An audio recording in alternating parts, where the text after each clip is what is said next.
नमस्कार, मैं हूं आपके साथ गौरव राजेंद्र। बुलेटिन की शुरुआत करते हैं। गाजियाबाद में मुख्यमंत्री योगी आदित्यनाथ ने मीडिया बंधुओं को संबोधित किया। इस दौरान उन्होंने क्या कुछ कहा, सुनिए। आज यहां पर कैलाश मानसरोवर की यात्रा में जा रहे पहले जत्थे की आज हम यहां से उनकी यात्रा का शुभारंभ का किट उन्हें उपलब्ध करवा रहे हैं।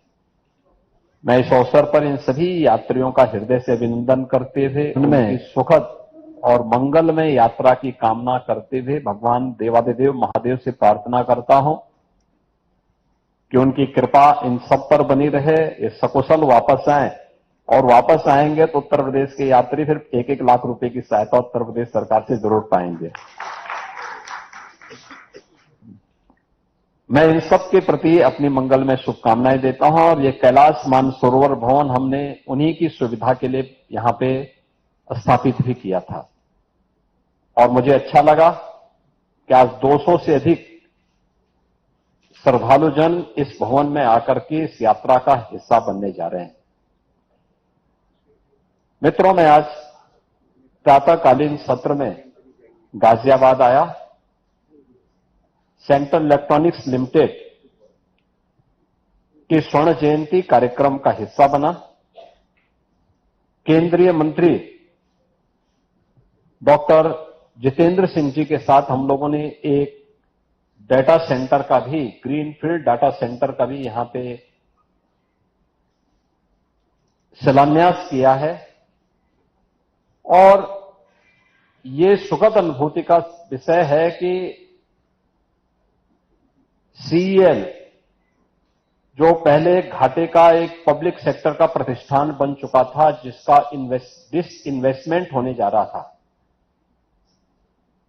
वह डिसइन्वेस्टमेंट से बचकर के अब एक प्रॉफिट देने वाला भारत के मिनी रत्न प्रतिष्ठानों में से एक बन चुका है। इस कार्यक्रम के बाद गाजियाबाद के विकास से जुड़ी भी योजनाओं की समीक्षा मैंने सभी यहां के माननीय जनप्रतिनिधियों के साथ मिलकर के ली है। मुझे अच्छा लगा कि पिछले 8 वर्ष में आदरणीय प्रधानमंत्री जी की प्रेरणा से, उनके मार्गदर्शन में जो कार्य हम लोगों ने उत्तर प्रदेश के अंदर किया है, गाजियाबाद आज एक नए गाजियाबाद के रूप में चमक रहा है। गाजियाबाद का परसेप्शन बदला है। जिस गाजियाबाद के नाम पर कभी अपराध और गैंगवार की फिल्में बनती थी, आज वह गाजियाबाद विकास, स्वच्छता और सुव्यवस्था का एक मॉडल बनकर के उभर रहा है। दुनिया की 50 जो स्वच्छ सिटी हो सकती है, उसमें अब गाजियाबाद का भी नाम आ रहा है। प्रदेश की पहली स्वच्छ सिटी के रूप में गाजियाबाद का नाम आ रहा है और आज गाजियाबाद की नहीं, सब बातों को लेकर के आज से 10 वर्ष पहले कोई सोचता नहीं था कि गाजियाबाद 12 लेन के ग्रीनफील्ड एक्सप्रेसवे के साथ जुड़ेगा। कोई ये नहीं सोचता था कि देश की पहली रैपिड रेल गाजियाबाद से होकर के जाएगी, पहली सिटी गाजियाबाद होगी जो रैपिड रेल से जुड़ेगी। आज गाजियाबाद के पास रैपिड रेल भी है, 12 लेन का एक्सप्रेस हाईवे भी है, गाजियाबाद के पास अपनी मेट्रो भी है, गाजियाबाद के पास अपना एयरपोर्ट भी है और गाजियाबाद अब गाजियाबाद से एक ग्रेटर गाजियाबाद के रूप में अपनी नई यात्रा को प्रारंभ कर रहा है। आज इसके लिए जनप्रतिनिधियों के साथ हम लोगों ने यहां पे काफी विस्तार से चर्चा किया है। यहां पे सभी संस्थाओं ने अपने स्तर पर अच्छे कार्य किए हैं, जिसमें हमारे कुछ नए इनिशिएटिव ग्रेटर गाजियाबाद की दृष्टि आगे बढ़ाने के साथ ही यहां पे खोड़ा, लोनी, मुरादनगर, इन सब को लेकर के ग्रेटर गाजियाबाद को गाजियाबाद नगर निगम का पार्ट बनाने और एक बृहद कार्य योजना इसके विकास की आगे बढ़ाने के लिए हम लोगों ने कहा है। इंटीग्रेटेड ऑफिस कॉम्प्लेक्स, जनपद मुख्यालय का सभी जनपदीय मुख्यालयों को एक छत के नीचे लाने की व्यवस्था, पुलिस कमिश्नरेट का कार्यालय जहां पे पुलिस मुख्यालय के रूप में गाजियाबाद के माध्यम से वह लोगों को बेहतरीन सुरक्षा और लॉ एंड ऑर्डर की बेहतर स्थिति दे सके। बाबा दुग्धेश्वर नाथ मंदिर कि कॉरिडोर के निर्माण की कार्रवाई हो या फिर यहां के विकास और बुनियादी सुविधाओं से जुड़े हुए सभी कार्यक्रम, जैसे बीसीसीआई यहां पे बहुत पहले स्टेडियम बनाने के लिए एक लैंड ली थी, काम नहीं आगे बढ़ पाया। आज हम लोगों ने कहा कि वे उस लैंड का उपयोग अब गाजियाबाद विकास प्राधिकरण करे और गाजियाबाद विकास प्राधिकरण वहां पे एक स्टेडियम बनाए और उसका संचालन भी करे। ये मानसरोवर भवन, उत्तराखंड भवन या पूर्वांचल भवन, ये पब्लिक इसका उपयोग करना शुरू करे। इसके लिए भी हम लोगों ने यहां पे आज विकास प्राधिकरण भी और नगर निगम से कहा है, इसका एक मॉडल बना करके भेजिए जिससे इनको हम ठीक ढंग से आगे बढ़ा सके। एक नदी के पुनरुद्धार की कार्रवाई को आगे बढ़ाना, पिछले कुछ वर्षों के अंदर उठाए गए कदमों का परिणाम है कि गाजियाबाद में ग्रीनरी का लेवल बढ़ा है। गाजियाबाद अब एक शुद्ध सिटी के रूप में आगे बढ़ा है, सुंदर सिटी के रूप में एक नई यात्रा को आगे बढ़ाया है। जहां जगह जगह कूड़े के ढेर थे, पहाड़ थे, वे सब समाप्त हुए हैं। अब वहां पे मियावाकी फॉरेस्ट के रूप में, सिटी फॉरेस्ट के रूप में एक नया मॉडल वहां पे देखने को मिल रहा है। ऐसे ही यहां पे बहुत सारी इनिशिएटिव लेने हैं। ऐसे ही हिंडन नदी कभी यहां की पहचान थी। हिंडन नदी के पुनरुद्धार की कार्रवाई, प्राकृतिक पद्धति से उसके शुद्धिकरण की कार्रवाई, उसके दोनों ओर व्यापक वृक्षारोपण के कार्यक्रम, एक पेड़ मां के नाम पे लगाने की कार्रवाई, इस कार्यक्रम को भी युद्ध स्तर पर आगे बढ़ाने के बहुत सारे मुद्दों पर, यहां के डेवलपमेंट के मुद्दों पर, यहां की बुनियादी सुविधाओं के मुद्दे पर, यहां के रोजगार के मुद्दे पर, विभिन्न मुद्दों पर आज चर्चा हुई है। बहुत सार्थक चर्चा रही है और मुझे पूरा विश्वास है कि विकास की ये यात्रा डबल इंजन सरकार की इसी प्रकार से आगे बढ़ेगी। जनप्रतिनिधियों के सुझाव और उनके द्वारा ले जाने वाली कोई भी इनिशिएटिव को प्रशासन जमीनी धरातल पर उतारने का काम करेगा। इस विश्वास के साथ समीक्षा बैठक के साथ मैं यहां पे आया था और ये मेरा सौभाग्य है कि कैलाश मानसरोवर की यात्रा के इस पहले जत्थे को यहां से रवानगी करने के लिए मुझे यहां पर उनको किट उपलब्ध करवाने का एक अवसर प्राप्त हुआ है। मैं एक बार फिर से इन सभी तीर्थ यात्रियों के प्रति अपनी मंगल में शुभकामनाएं देता हूं। उनकी यात्रा की सुखद यात्रा की कामना करते हुए अपनी वाणी को विराम देता हूं। धन्यवाद। जय हिंद। पुलिस कमिश्नर गौतम बुद्ध नगर के निर्देशन में और डीसीपी महिला सुरक्षा और जो है एडीसीपी महिला सुरक्षा के नेतृत्व में कमिश्नरेट के विभिन्न थानों में महिला बीट अधिकारियों द्वारा स्थानीय महिलाओं को महिला सुरक्षा और साइबर सुरक्षा के संबंध में जागरूक किया गया। महिला सुरक्षा टीम द्वारा अलग अलग गांव, सोसाइटियों, लेबर कॉलोनियों और बाजारों में महिलाओं एवं बच्चियों को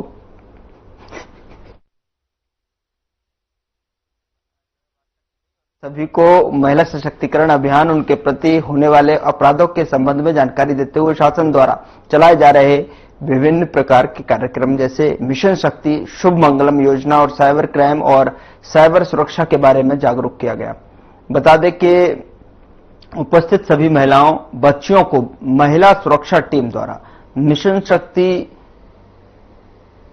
पैम्पलेट वितरित किए गए और महिला हेल्पलाइन नंबर के बारे में विस्तृत रूप से बताया गया। वहीं महिला सुरक्षा टीम द्वारा महिलाओं को समझाया गया कि वे किसी भी प्रकार के अपराध को चुपचाप बर्दाश्त न करें, वह किसी भी प्रकार की समस्या होने पर तुरंत बताए गए हेल्पलाइन नंबर पर संपर्क करें।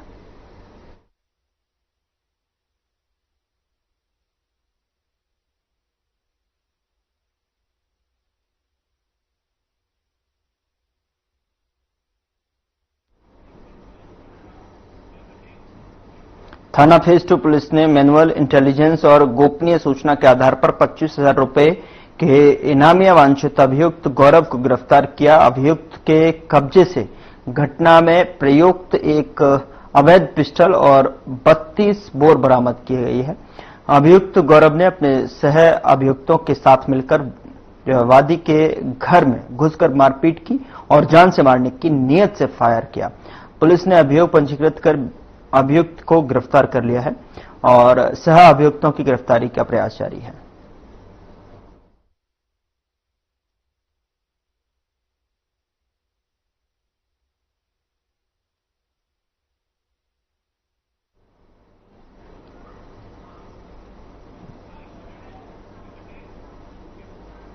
गृह मंत्री अमित शाह नई दिल्ली में राजभाषा विभाग के स्वर्ण जयंती समारोह में शामिल हुए, जहां पर केंद्रीय गृह मंत्री अमित शाह ने कहा कि पिछले कुछ दशकों से भाषा का इस्तेमाल भारत को बांटने के साथ के रूप में जो है साधन के रूप में किया जा रहा है, वहीं इसे तोड़ नहीं पाए और लेकिन प्रयास किए गए। हम सुनिश्चित करेंगे कि हमारी भाषाएं भारत को एकजुट करने का सशक्त माध्यम बने, इसके लिए राजभाषा विभाग काम करेगा। और साथ ही उन्होंने कहा कि मेरा मानना है कि पीएम मोदी के नेतृत्व में जो नींव रखी जा रही है उससे 2047 में एक महान भारत का निर्माण होगा। महान भारत के निर्माण की राह पर हम सभी भारतीय भाषाओं का विकास करेंगे, उन्हें समृद्ध बनाएंगे, उनकी उपयोगिता बढ़ाएंगे। आगे उन्होंने क्या कुछ कहा, आप भी सुनिए।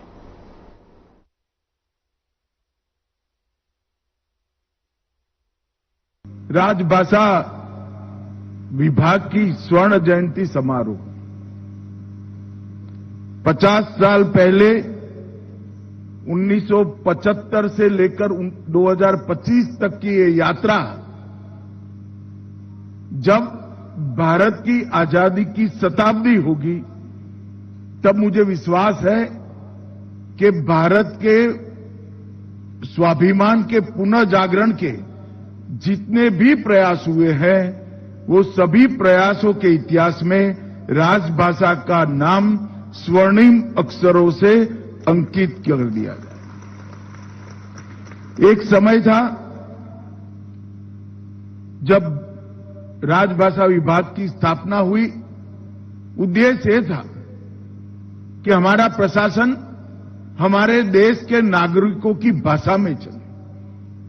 देश का एक आम किसान, एक मजदूर, एक छोटा सा बच्चा और बड़े से बड़ा व्यक्ति समझ पाए, ऐसी भाषाओं में हमारा प्रशासन चलना चाहिए। और ये लोकतंत्र के मूल उद्देश्यों में शामिल है कि देश का प्रशासन देश के लोगों की भाषा में होना चाहिए। और एक प्रकार से भारत के आत्मसम्मान को जागरूक करने के लिए भी भारतीय भाषाओं का उपयोग प्रशासन में हो, ये बहुत जरूरी था। क्योंकि कोई भी देश अपनी भाषा छोड़कर अपनी संस्कृति, साहित्य, इतिहास और जीवन के संस्कार, समाज जीवन के संस्कार, उसको चिरंजीव नहीं रख सकता। कोई भी देश ने अपनी चिति पर चलना है, अपने संस्कृति के आधार पर आगे बढ़ना है, आत्मसम्मान के साथ बढ़ना है, तो वो देश का प्रशासन अपनी भाषाओं में हो, वो बहुत जरूरी है। इस महान उद्देश्य के साथ राजभाषा की शुरुआत हुई और 50 वर्ष की ये यात्रा आज ऐसे मकाम पर आकर खड़ी है कि यहां हमने इसको आगे ले जाने का हमारा प्रयास और आगे ले जाने का हमारा पूरा रास्ता तय करने की जरूरत है। संघर्ष, साधना और संकल्प, ये तीनों के आधार पर ये 50 साल की यात्रा को हमने आज समाप्त किया है। और ये पंच प्रण की बात प्रधानमंत्री जी ने जब आजादी के 75 साल हुए तब कही, उसमें गुलामी की मानसिकता से मुक्ति, ये बहुत महत्वपूर्ण प्रण है। और जब तक व्यक्ति अपनी भाषा का गौरव नहीं करता, अपनी अभिव्यक्ति अपनी भाषा में नहीं करता, अपनी सोच, विश्लेषण और निर्णय करने की क्षमता को अपनी भाषा में नहीं गढ़ता, हम गुलामी की भाषा से, गुलामी की मानसिकता से मुक्त नहीं हो सकते। कोई भी भाषा का विरोध नहीं है, किसी भी विदेशी भाषा का विरोध नहीं करना चाहिए, परंतु आग्रह हमारी भाषा को महिमा मंडित करने का होना चाहिए, आग्रह हमारी भाषा को बोलने का होना चाहिए, हमारी भाषा में सोचने का करना चाहिए। और पूर्णतः विकसित राष्ट्र की संकल्पना तभी हो सकती है जब विरासत को परिभाषित करने का भाषा एकमात्र माध्यम है, इसका महिमा मंडन हो। जहां तक देश का सवाल है।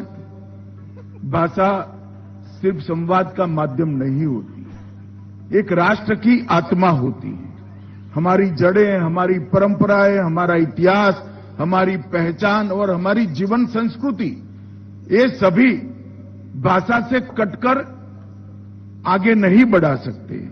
और भाषाओं को जीवंत रखना भी इतना जरूरी है और भाषाओं को समृद्ध करना भी इतना जरूरी है। ये सभी प्रयास हमने आने वाले दिनों में सभी भारतीय भाषाओं पर के लिए और विशेषकर राजभाषा के लिए करने चाहिए। गाजियाबाद में सेंट्रल इलेक्ट्रॉनिक्स लिमिटेड के स्वर्ण जयंती समारोह पर कार्यक्रम का आयोजन किया गया, जिसमें सीएम योगी आदित्यनाथ ने शिरकत की और इस मौके पर सीएम योगी ने डाटा सेंटर का भी शिलान्यास किया। कार्यक्रम में सीएम योगी ने कहा कि प्रधानमंत्री मोदी ने सभी भारतीयों को 2047 का लक्ष्य दिया। जब भारत आजादी का शताब्दी वर्ष मना रहा होगा तब हम कैसा भारत चाहते हैं, भारत कैसा होगा। 26 नवंबर 1949 को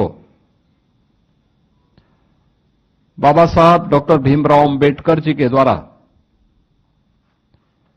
भारत के संविधान का ड्राफ्ट तैयार करके संविधान सभा को सौंपा जाता है।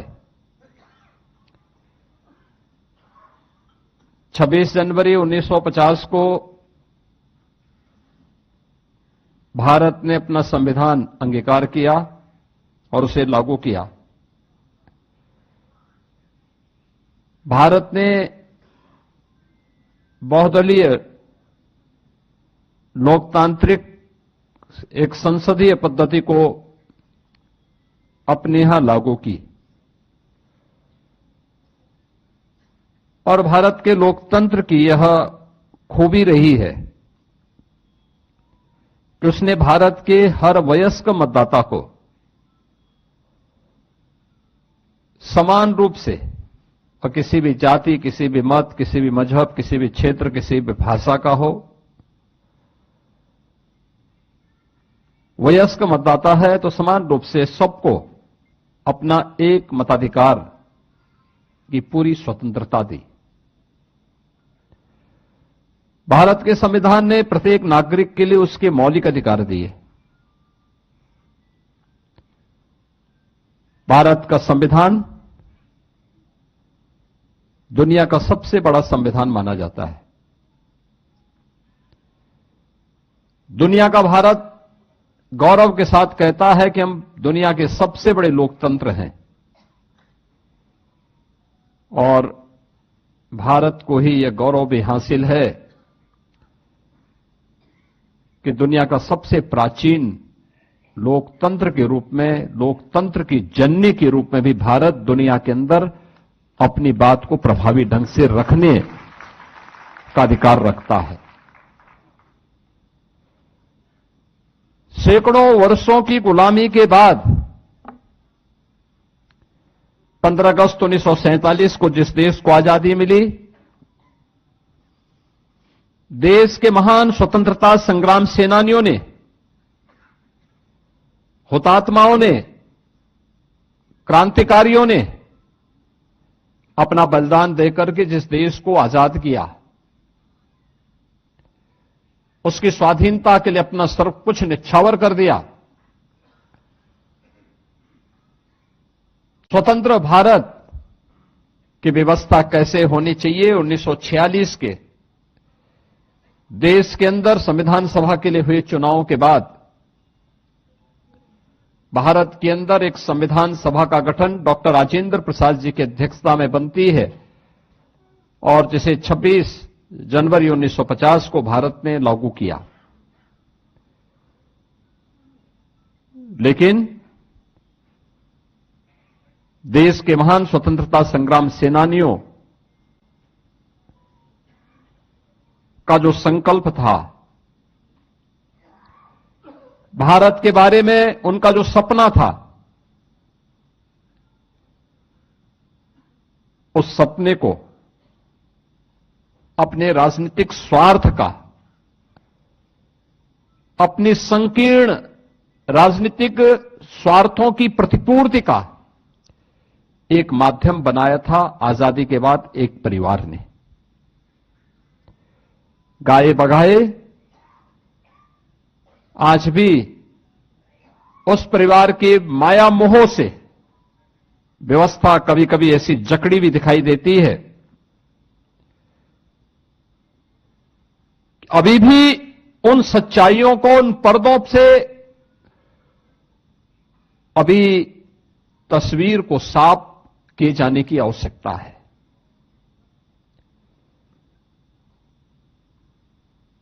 पच्चीस जून की तिथि जिस संविधान के निर्माण को लेकर के, जिस संविधान को लागू करने को लेकर के भारत ने अनगिनत बलिदान दिए थे, जिस लोकतंत्र को लेकर के विद्यार्थी हो या युवा, महिला हो या पुरुष, समाज के प्रत्येक तबके के व्यक्ति ने अपने आप को हर स्तर पर बलिदान देने में, किसी प्रकार का सहयोग देने में किसी प्रकार की कोई कोताही नहीं की। बाबा साहब भीमराव अंबेडकर ने तमाम अपमान सहने के बावजूद अपनी पूरी ताकत के साथ, अपनी पूरी बुद्धिमत्ता के साथ भारत के संविधान का जो ड्राफ्ट तैयार करके भारत के नागरिकों के लिए दिया था, उस संविधान का गला घोंटने में कांग्रेस की सरकार को कोई समय नहीं लगा। प्रश्न ये उठता है कि क्या कोई व्यक्ति देश से बड़ा हो सकता है? जो पाप कांग्रेस ने और तत्कालीन प्रधानमंत्री के रूप में श्रीमती इंदिरा गांधी ने 25 जून 1975 को किया था, अपनी सत्ता बनी रहे। इस देश के क्रांतिकारी नारा देते थे, तेरा वैभव अमर रहे मां, हम दिन चार रहे न रहे। और कांग्रेस ने उस दिन उस संकल्प को कैसे उस संकल्प को चकनाचूर किया कि मेरी सत्ता बनी रहे, चाहे लोकतंत्र रहे न रहे। और यह करके कांग्रेस ने आज ही के दिन 50 वर्ष पहले भारत के संविधान का गला घोंटने का काम किया था। भारत के संविधान का गला, ये भारत के नागरिकों के साथ हम भारत के लोग का जो संकल्प भारत के संविधान के प्रेम्बल में प्रारंभ होता है, उन लोगों की भावनाओं पर कुठाराघात था। उनके संकल्पों को चकनाचूर कर उत्तर प्रदेश को $1 ट्रिलियन अर्थव्यवस्था बनाने की दिशा में जो उठाए जा रहे ठोस कदमों के क्रम में पर्यटन भवन लखनऊ में मुख्यमंत्री सलाहकार अवनीश अवस्थी और विभागीय अधिकारियों के साथ में यूपी सरकार के कैबिनेट मंत्री जयवीर सिंह ने समीक्षा बैठक की और साथ ही राज्य की आर्थिक विकास रणनीति, निवेश संवर्धन और पर्यटन क्षेत्र की अपार संभावनाओं पर विचार विमर्श किया और कहा कि उत्तर प्रदेश को नई ऊंचाइयों तक पहुंचाना है और इस संकल्प को साकार करने के लिए हम प्रतिबद्ध हैं।